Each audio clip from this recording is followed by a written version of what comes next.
Welcome to the ADOTAT Show, where we call BS faster than a bot clicking your ads. Today we've got Dave Morgan, the executive chairman and founder of Simulmedia. The guy who's been in ad tech so long, he practically invented it. This professional breaker of hype, Dave's here to trash your CTV delusions and tell you why most of what you're buying is garbage. So grab your overpriced latte, because this ride is about to get bumpy. Deserve to win when it matters most. Facing multi-billion-dollar bet the company litigation? No problem. That's why we're here. Troutman Amin, LLP is a true legal powerhouse. Welcome to the ADOTAT Show. I'm your host, Pace Latin, and guess who's back? Dave Morgan, the guy who's been shaping TV advertising before most of us could even spell programmatic. He's the founder of Simulmedia, Dakota, and Real Media, and today he's here to tackle everything from CTV's skyrocketing growth and why shoppable TV is either the future or just another passing fad. We're also going to dig into ad fraud, the pitfalls of oversimplifying ad tech, and whether the industry is ready for a privacy-first world. Let's dive in. This is going to be a ride. First of all, how are you feeling? And I mean, really, let's not do the everything's fine dance we've all mastered in public.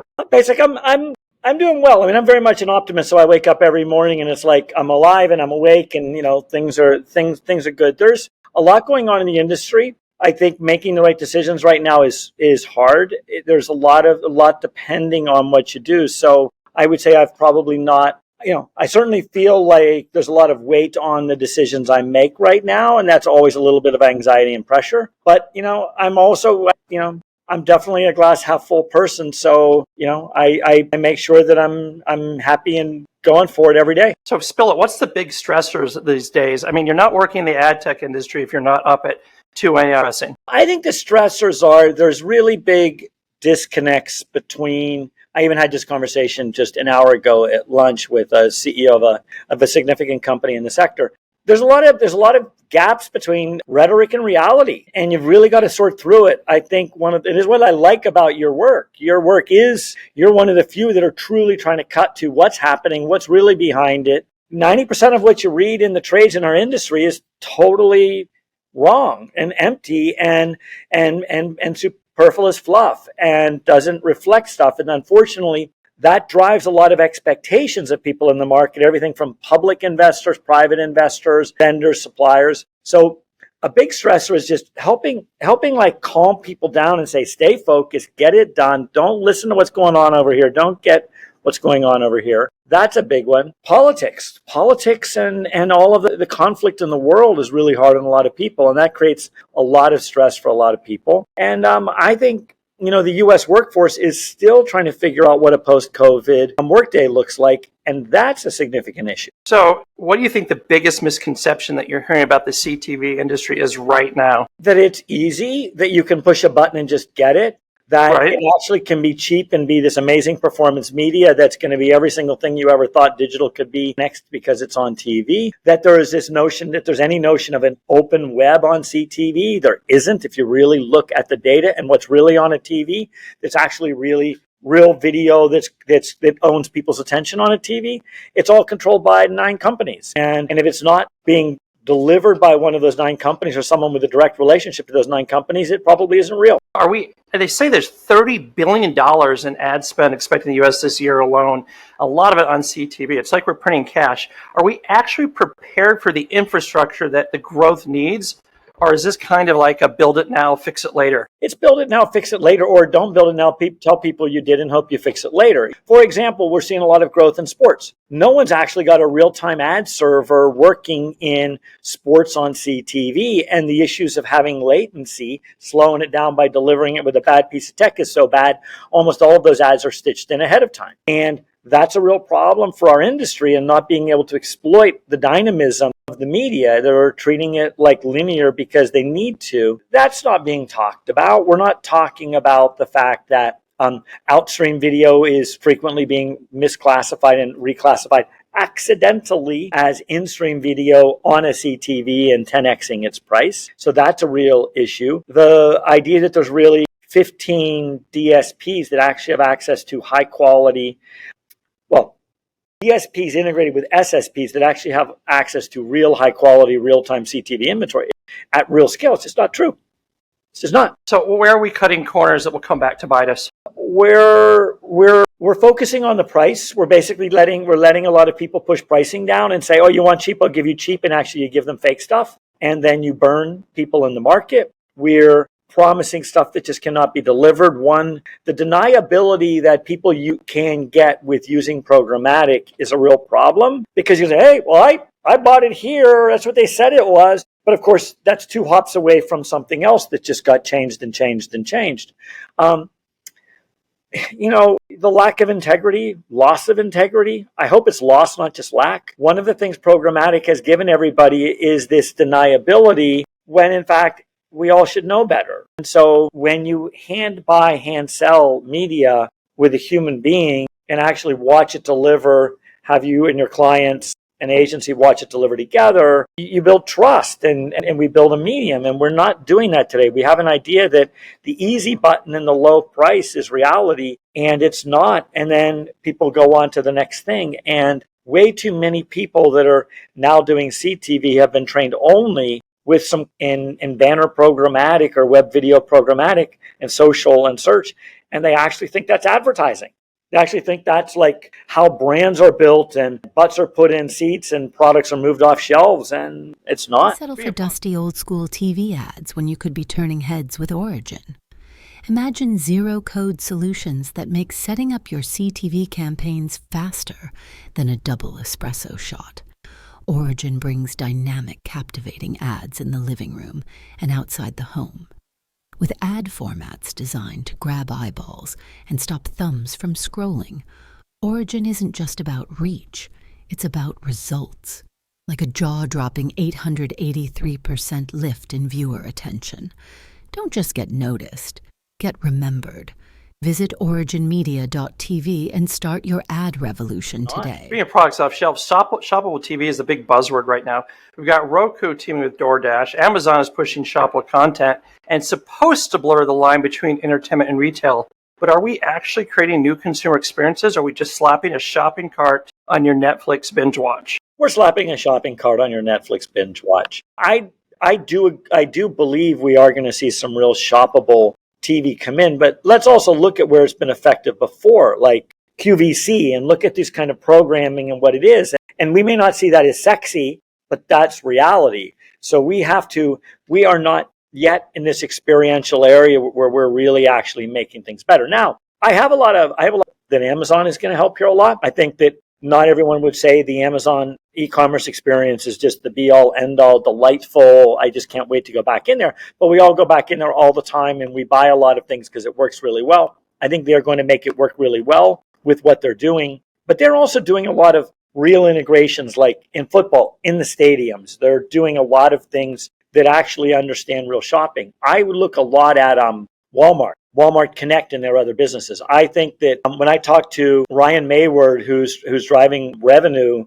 and ops over there at Connect, and he's talking as much about what's happening in the store in Walmart as he is what's happening on the TV screen and the website, and understanding how those come together, and the TV wall in the store and the delivery of imaging there. And I think that, and living in Bentonville, like understanding, getting into where they actually make merchandising decisions, understanding how merchandise move, that's shoppable. And speaking of CBT targeting, everyone loves to say they got the data, put perfect ad in front of the perfect viewer at the perfect time. But how often are we really hitting that sweet spot, or is this more like digital darts? It's digital darts. It's digital darts. We're not. I mean, let's just say, is the accuracy just not there?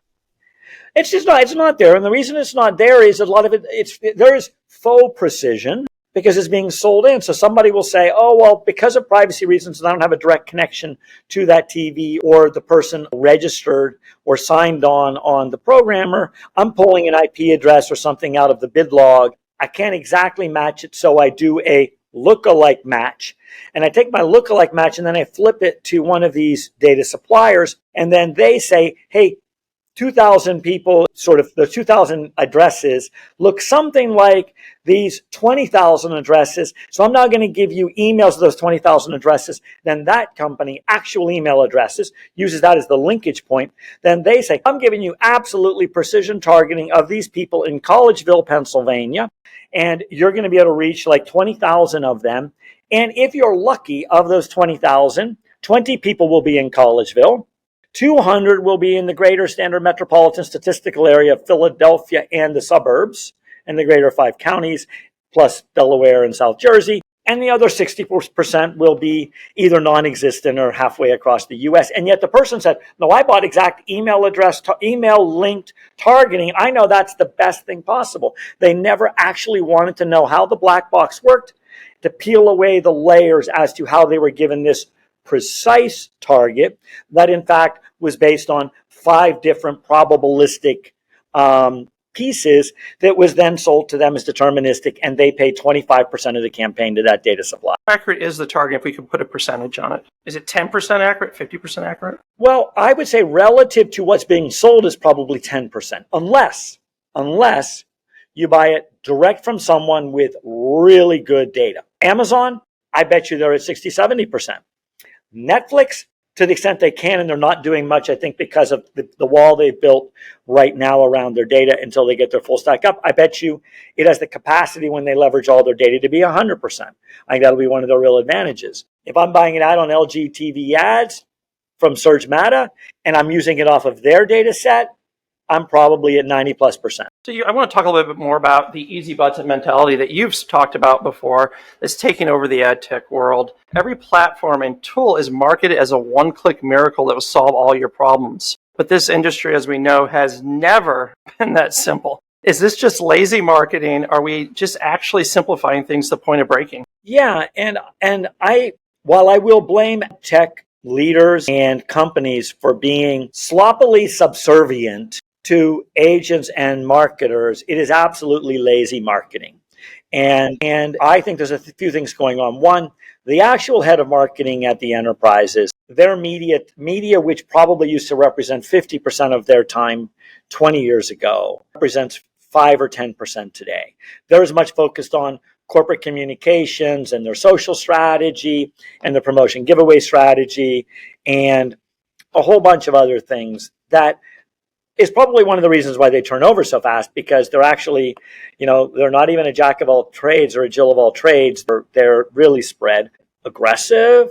But if I went and looked at the relative intellect and expertise and capacity that went into the head of marketing role in most enterprises 25 or 30 years ago and compared to it today, it is not comparable. The best and the brightest are not going in and running marketing today. A lot of the best and the brightest were doing that 25 years ago. They do not, most of the heads of marketing don't have a seat at the table in the major corporations. Is there any truth that we need to streamline things, though? Yeah, I think so. I mean, they've tried to go wide and try to find ways to be relevant to their organizations. And I actually think that it's a role that's much more, they need to get, if I'm the head of marketing, I want to get much closer to the head of operations, the COO, the head of merchandising, and maybe really get to own that. John Costello, who famously was at Dunkin' and Home Depot and Sears, when he was at Home Depot, he owned merchandising and marketing.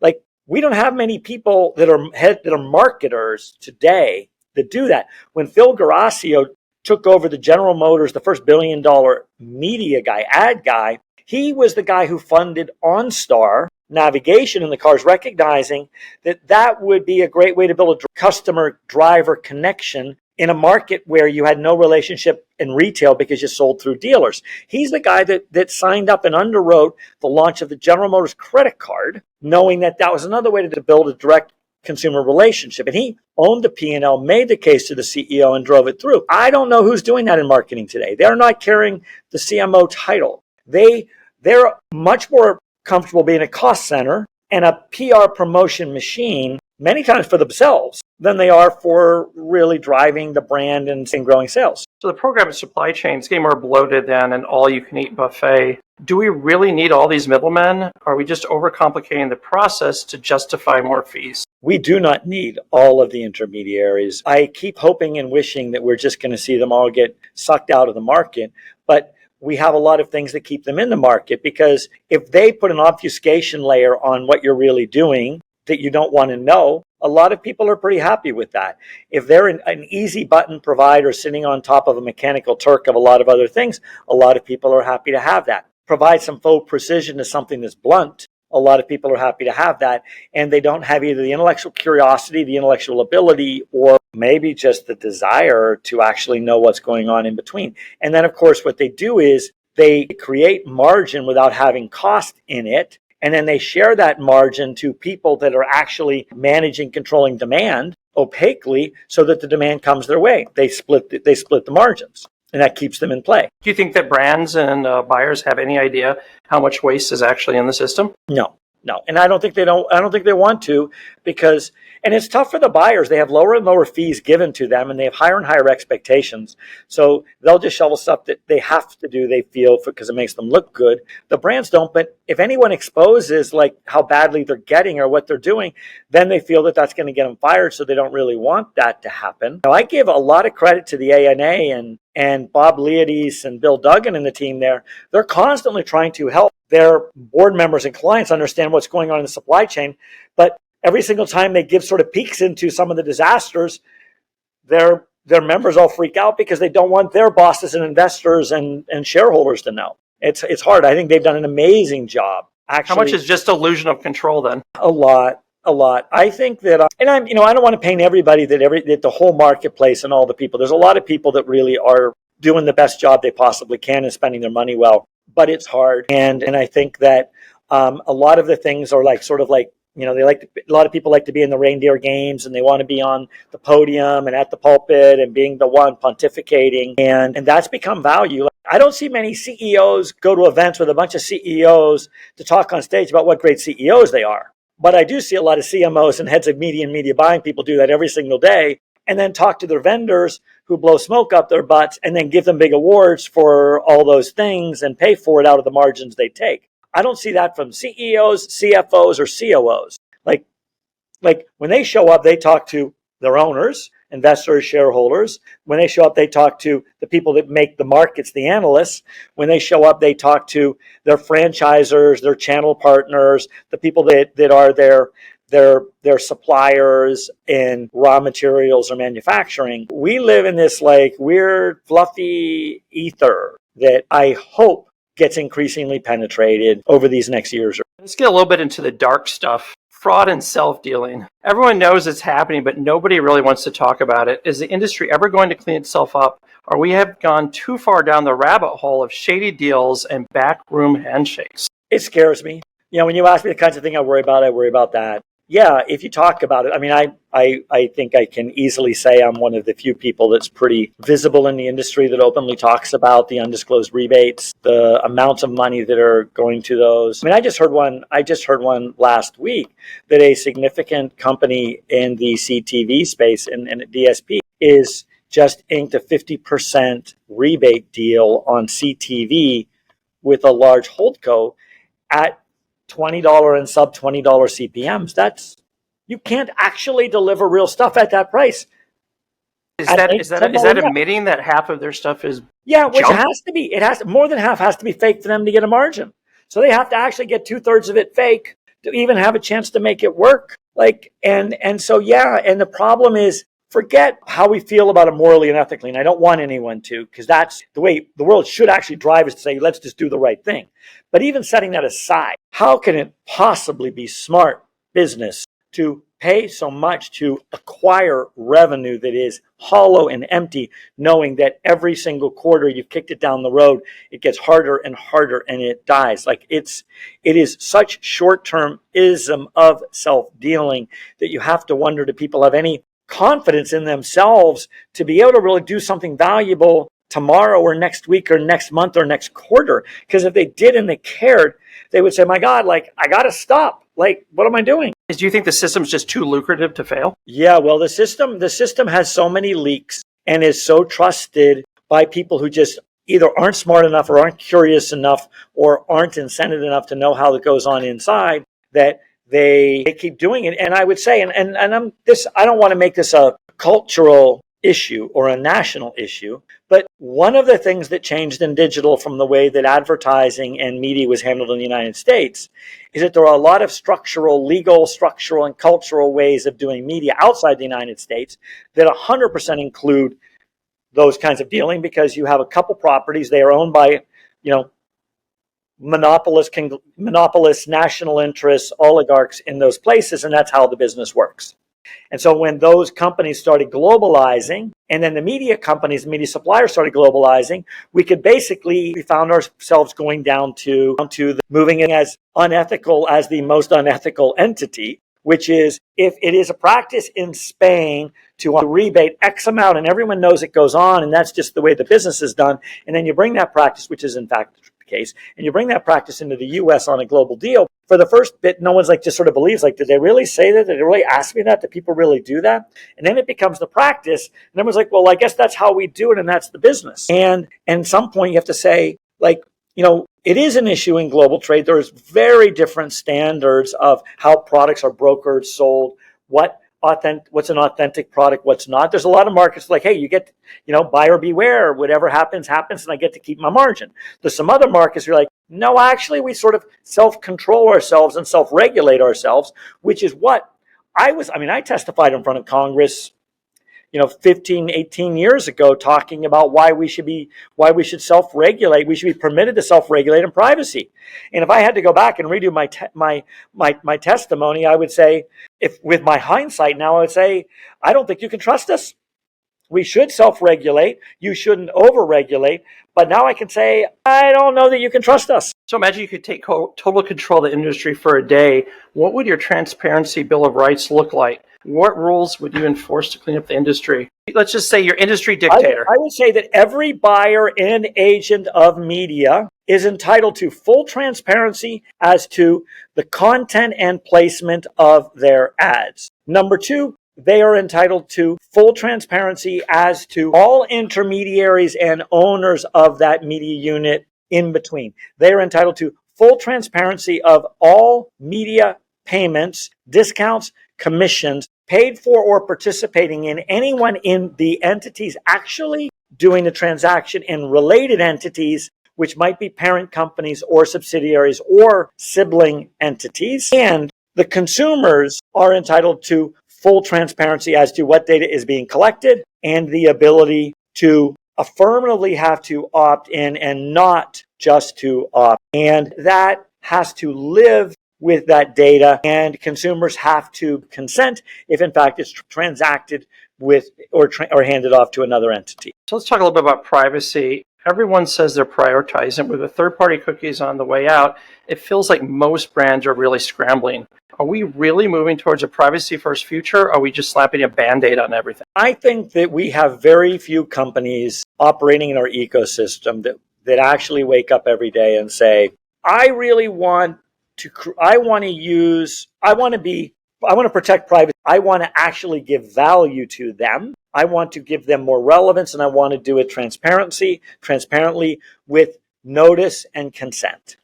And it's not. Everybody has fallen into this trap of, most people, I won't say everybody, many companies have fallen into this trap of don't do evil, which basically says do anything you possibly can unless it violates the law and you can be caught. If it violates the law and you can't be caught, it's hard to catch you, do it anyway. So much of privacy is that. And yeah, there's fuzziness around what privacy means because the Federal Trade the Federal Trade Commission is technically a enforcement agent, not a rule promulgator, though they can promulgate rules and they are pushing in this. We have a lot of different state ones. Most of it, for so many of the companies, it goes to the, as I say, this sort of, the least common denominator of, they can't find us, they can't catch us. We're going to basically sync these cookies together or sync these IDs together on a daily basis with stuff we know, and we're going to create a hardened, durable identity, even though that's not what was permissioned and we don't have any right to it, but no one's going to catch us because it's too hard. So everyone's talking about first-party data, but is there actually the infrastructure to collect, manage, and use that data effectively? Yeah, I think this is where we are going to see the winners continue to grow and emerge. Google has unbelievable infrastructure to collect first-party data and leverage it, and they're doing it very effectively. Now, have they, we're in court right now, both, in one case that just happened and one that's ongoing, about whether, in fact, they've been so effective at it that they have built monopolies naturally that the government may determine to try to limit for anti-competitive reasons. Apple, extraordinary first-party data of their customers, and they actually have taken positions that they are incredibly going to protect it, such that a lot of people in the industry attack them as evil. Incredibly, for protecting their customers' data. Now, the fact that they have an unbelievable business and they've executed really well and won't play the reindeer games with everybody else and share it around, and it shut off Meta from being able to retarget ads on the device, more power to them. You ask their consumers, they probably say that's a good thing. Meta, unbelievable capacity to leverage first-party data, doing it really well. We'll see the next ones. I think Walmart looks really good from a retail media standpoint, and they obviously had a lot of touch points. I think the retail media revolution movement, which is more like product search for people that are coming to you for product search. I think leveraging it in third-party media is hard. We're going to see how well that works, and that will depend a lot on probably what real value these companies give their customers and consumers. It feels like we're back in 2005. Contextual targeting is making a comeback. Is this really the magic bullet we need, or are we just going back to things we did before because we just have no more new ideas? We don't have new ideas yet. Contextual targeting is a way for third parties to try to pretend they're first parties in owning media and convincing you not to go to WBD, Turner Sports to get your sports buy, or going direct to an owner of Vizio to put an ad on their page. It's like, I'm going to basically contextualize that it's a sports page, or contextualize that it's a sports, someone that likes sports. No, they're just trying to find a way to stay alive in the ecosystem when their first play and second play haven't worked. I mean, by the way, clearly, context works. Context is a very powerful media. You would never start Dakota, right? If it didn't work. Yeah, exactly. And when you can move it to another place, it works great. But that's, you have to really add some real value as to why you need to buy it on more than one place, and why you don't buy it first actually where it lives, and then give a lot of transparency as to exactly where your data came from and why you believe that this cohort targeting, let's say, is going to be effective in this case. How do you, so talk about a little about work-life balance. How do you handle the craziness of ad tech and still manage to have any sort of life? It becomes part of your life. I have been a startup entrepreneur since the end of 1994. And with very little time in a big company, and frequently had investors in businesses around the world, which means, you don't work in a, 9 to 5 or anything close to that. I think what you have to do is understand that if it's your passion and is part of your essence, that's okay. That's okay. And you have to also decide what's the part of life where your barriers are and what they are. I mean, I'm fortunate to have a wonderful family. My daughters are now 21 and almost 20.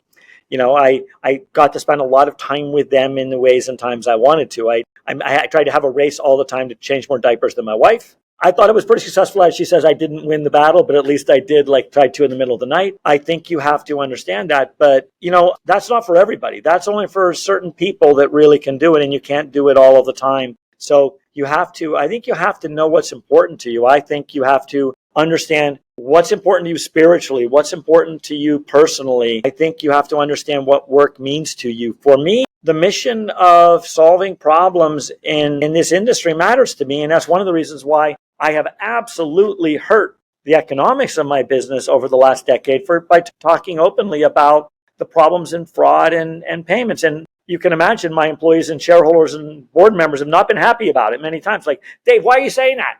Like, why are you doing that? I'm like, because I need to.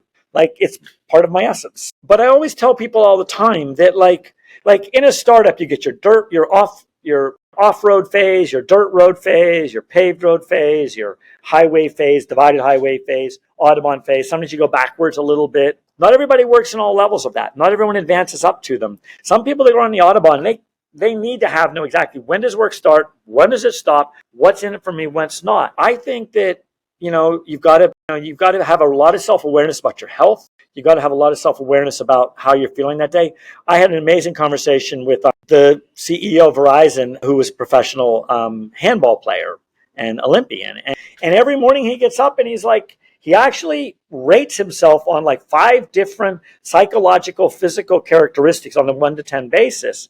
And based on that, he may adjust his schedule each day on whether he's going to go in front and do an all hands, what kind of sales meetings he's going to do. So I think there's a lot of things about being true to yourself, taking care of yourself, taking care of your family, protecting your relationships, feeling good about what you do every day, and then understanding what it is you do at work and recognizing that if that is important to you, and for many of us, and I think to humanity, striving and struggling for providing the basics of shelter and sustenance, like that's an important part of who we are. I'm going on a lot here, but I don't know if that's as clean and crisp as you were looking for. So is remote work a blessing or curse? It's given us flexibility, but also made us harder than ever to disconnect. How has the shift to remote work impacted your personal ability to find that balance? It has not mine, because I've been remote working. I mean, I've by the nature of the buck stops with me for all of my businesses in the last 28, 30 years, almost 30 years. It hasn't to me.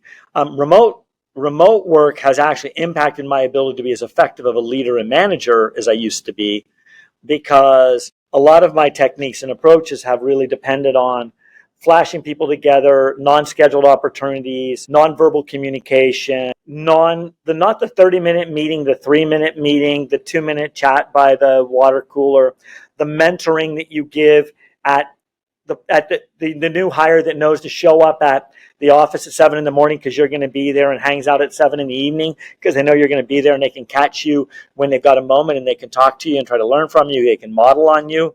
So I would say that, obviously the internet changed home life balance. The mobile phone did. You weren't as comfortable giving out your home number in the landline days in the 1980s to your employers, unless of course you did what I did. I worked in a law firm, which meant they owned you 100% of the time, and I literally was under a personal services contract. If I mowed a lawn, I had to give that money to the law firm. So Sounds very devil's advocate. Yeah, I mean, I'm not. Look, it's not for everybody. I mean, the point is, there's a lot of people that need real walls there and real barriers, and that's 100% okay. But what isn't okay is an expectation that you can have everything, that you can have an unbelievable salary, unbelievable work, and turn it on and off as you want. I've joked with this about if you're putting together. I talked to Scott McKinley, who's a good friend. He runs TruthSet. He was a former cyclist. He was captain of the '88 Olympic U.S. cycling team, and I'm like, can you train the peloton like remotely, like all on your pelotons? He's like, no, there's no way. But the riders riding together, those 5 riders riding together, gain a 40% advantage by knowing exactly how they work together. Can they get a little bit of personal training that keep their fitness up at times? Yeah. But you can't make a team and get 1 + 1 + 1 + 1 + 1 = 10 on your own. Now, can you do a pretty good consulting delivery business? Just doing what you do. The thing is, and here's the disconnect, the people working at home are running really high output.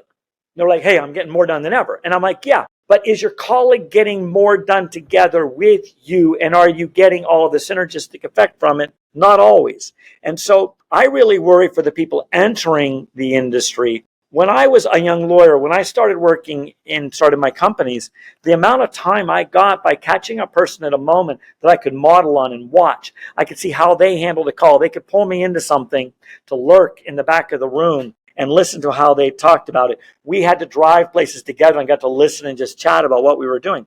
That's not happening. And I feel for the people that have entered the workforce in the last 5-6 years, because they have no idea how under-prepared they are for growth and success. Now, if you're established in your career and you're really good at your output and you're good at it, boom, you're cruising. You're getting paid more, no commute. If you had to pack up 5 people for a no-return trip to a desert island with no Wi-Fi, no takeout, who's on your roster, and are they there to help you survive or just keep things entertaining while you go feral? Well, my picks actually help me get off, because I'm not the person that wants to live the rest of my life on a desert island. Right. I don't. So no Wi-Fi is not your world. I'm going to take Jules Verne first, because I know creativity. I mean, one of the world's greatest writers and creative thinkers. And I love Mysterious Island and how they can figure out how to make TNT out of, so I want someone that's not just a scientist. I actually want someone who's a thinker and a creator and an early sci-fi, and talking about how do you go to Mars before we even had an idea of rocket ships. I'm going to take I'm going to take Marcus Aurelius because this is going to be hard. And I'm going to need someone. I'm a pretty emotional person. And I'm going to need someone every day to remind me. So I don't want to just take Meditations or Seneca's letters. I'm going to take like probably one of the greatest Stoics of all time to just help me like be chill, be cool, control what you can. Don't worry about what you can't. I want to take John Byron, the Admiral Byron, father of Byron, the writer, who was on the wager. And he was actually the person there's a book that came out recently on it, but it's one of those famous of all sort of shipwrecks and mutinies. And We're talking about foul weather Jack, right? yeah. And so this is a guy that's going to be, he not only was a chronicler as a young sailor, but he sort of saw the whole arc. And I want to take, I always screw up the pronunciation, our boy who was the Olympian who was shot down, lost his plane, lost his Catalina in World War II, was captured by the Japanese, had everything from like, how do you survive on a little boat? How do you survive as a prisoner? Zamperini. I mean, my God, what a story. How unbelievable, how everything he went through, and he kept coming back and back and back. And even then had lots of personal struggles later in dealing with that. And so, but I want to get off the island. I'm not going to be comfortable hanging out with just 5 people. That's not me. I want to be around a lot of people. I want my family.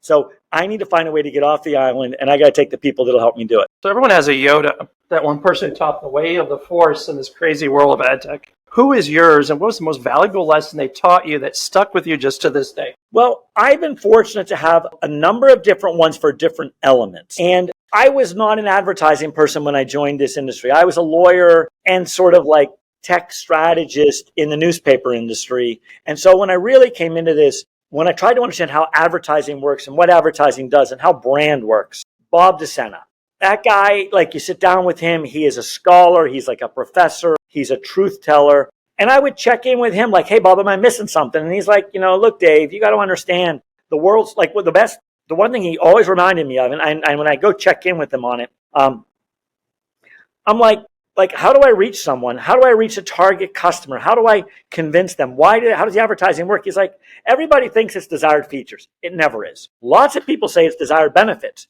and differentiated desired benefits. It isn't. It's achievement of human motivations. And he's like, in the advertising industry, if you're selling B2B to the people that are advertising, it's all about return to the simple life. And it's all about what he called the 3 threes. And I'm like, well, what are the 3 threes, Bob? He's like, well, return to the simple life. 3 phone calls in the morning, 3 martinis at lunch, and the 3 o'clock train back to New Canaan. That was the easy button of the Mad Men days. And understanding that that's how all marketing works helps.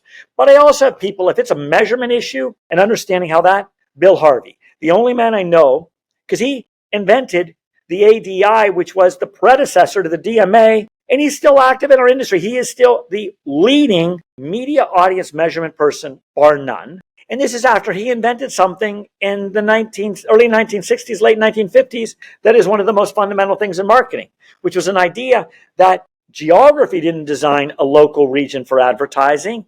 Actual purchase influence, which was very much influenced by ethnicity, culture, rivers, political subdivisions did. So he's someone I go to. So I've been fortunate to have a dozen or two. If it's leadership, it's Tom Dearline. Talking about not only what did he do in deciding after he gets this telegram that he's going to go back to the Army even when he didn't have to.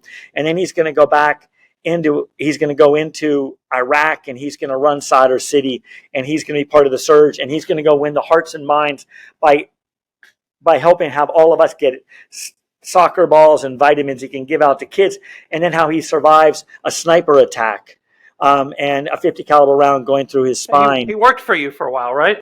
He did. And I learn from him more every day. The late Nick Johnson. Oh my God, Nick thought he was coming to me for career advice and mentorship. He didn't know every single time we got together for a coffee or a drink or a phone call or a meeting, I was learning from Nick more than he was learning from me. The late Sean Fisher, the same thing.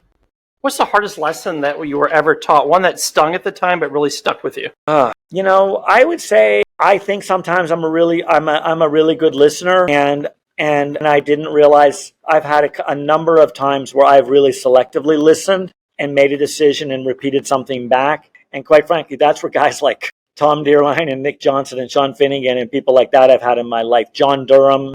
I'm naming a number of people that have passed. No longer with us. Yeah, both John and Sean. They're like I guess they felt that they could tell me the truth and I would listen. And boy, I don't. And they would say, Dave, like, you're wrong. Like, no, you're wrong. And I heard you say that. I was in the meeting, and when we came out, and a lot of them people I've been lucky to work with, and I'm pretty stubborn, and I'm not always the one. Like, I have a tough time admitting at that moment.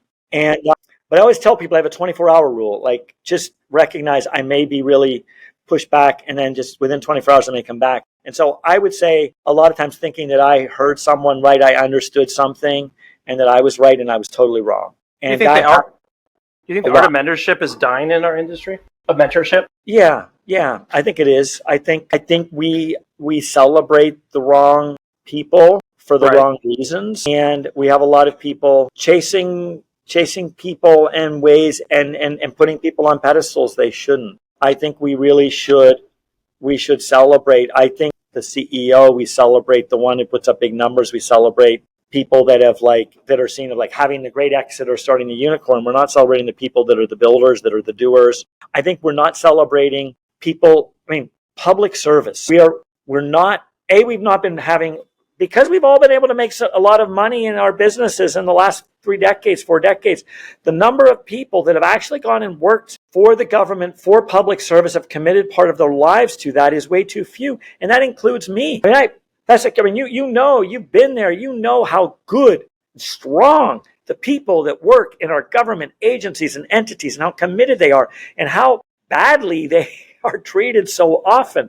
And that's why I look at like a Tom Dearline. My dad was a small county district attorney, public defender before that. And I look, and that used to be sort of part of the dues you paid. You did it before you did your other private life, or you came back and did it, or maybe you made that your career. My brother has served his entire professional career working in the intelligence community as an analyst, and I'm so proud of him, and I know he could have done so many different things, and they get no respect. I was just talking with the Vinmans the other day, and just talking about how, unlike most of us, people will never know what intelligence officers do. Because if they die, you get a star on a wall. Exactly. I am so in awe. I was fortunate to meet Alex a couple times, and we talked. I was just like you're my hero. Like what they have done, and people like that not just risked their careers, basically collapsed that career, that moment in their career to do the right thing. And knowing that people do that all the time, that's like,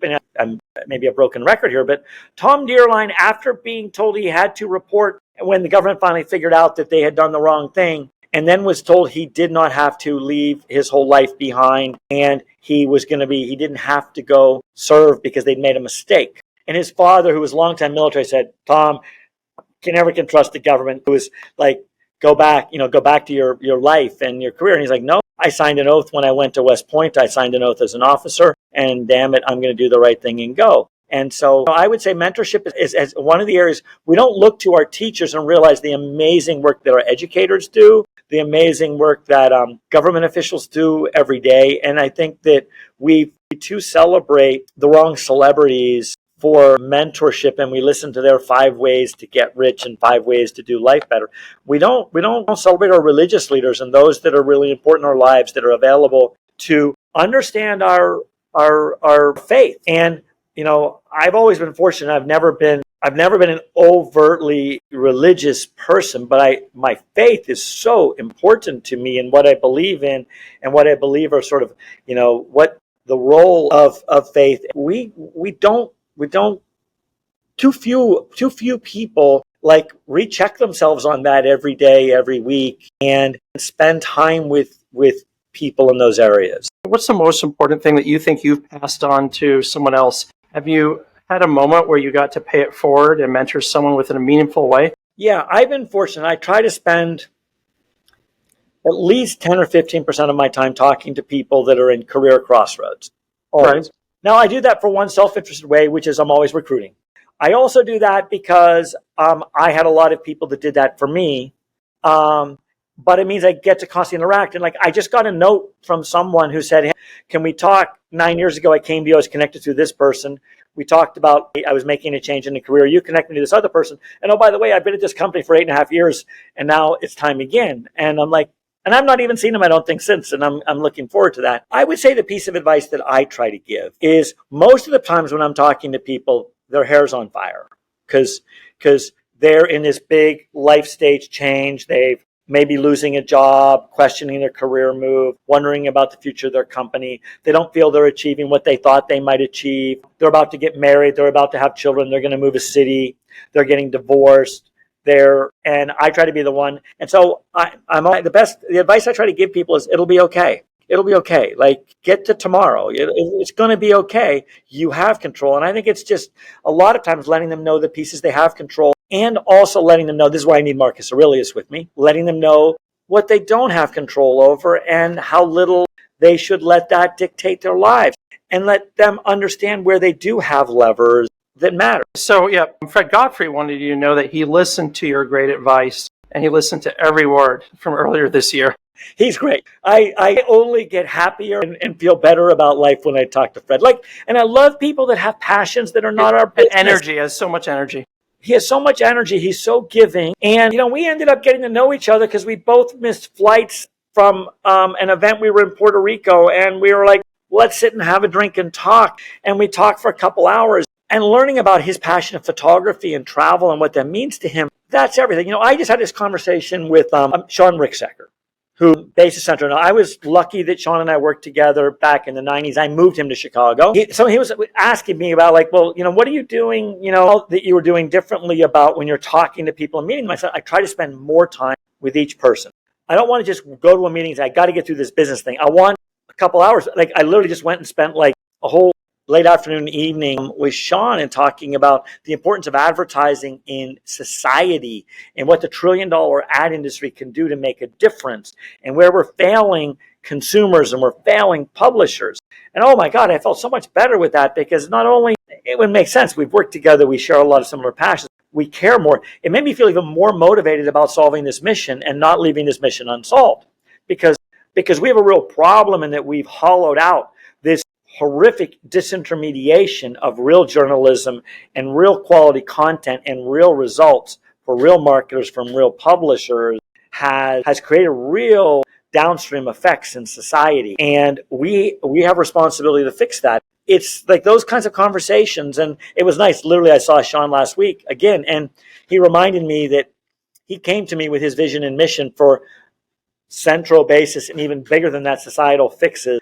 I turned it down because I was focused on landing the plane of real media prior to merging it with 24/7. And I'm really glad he's built it. And I'm also glad and proud that he's someone who we will see in the U.S. Senate someday. We will see actually making a real difference in the world. And he is going to make sure to fix things like privacy and user control and authentication and identity in ways to support and protect real journalists. So last but not least, as I mentioned, we're going to start a new question for everyone that I end with. What have you grown the most in your life and what caused that growth?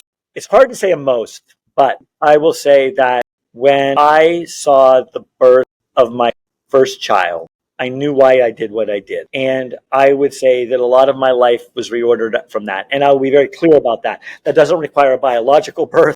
That requires a notion of a responsibility of a young formative human and realizing that what you do, and that young formative human could be at 15 or whatever, but that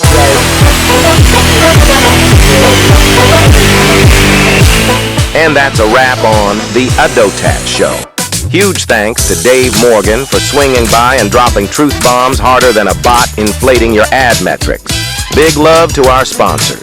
Troutman Amin LLP, the legal ninjas you want on your side when compliance gets as murky as a third-party cookie. And, of course, shout out to Origin at originmedia.tv, turning your CTV campaigns into actual ROI while your competitors are still figuring out if they hit play or pause. Remember, stay bold, stay curious, and please, know more than you did yesterday.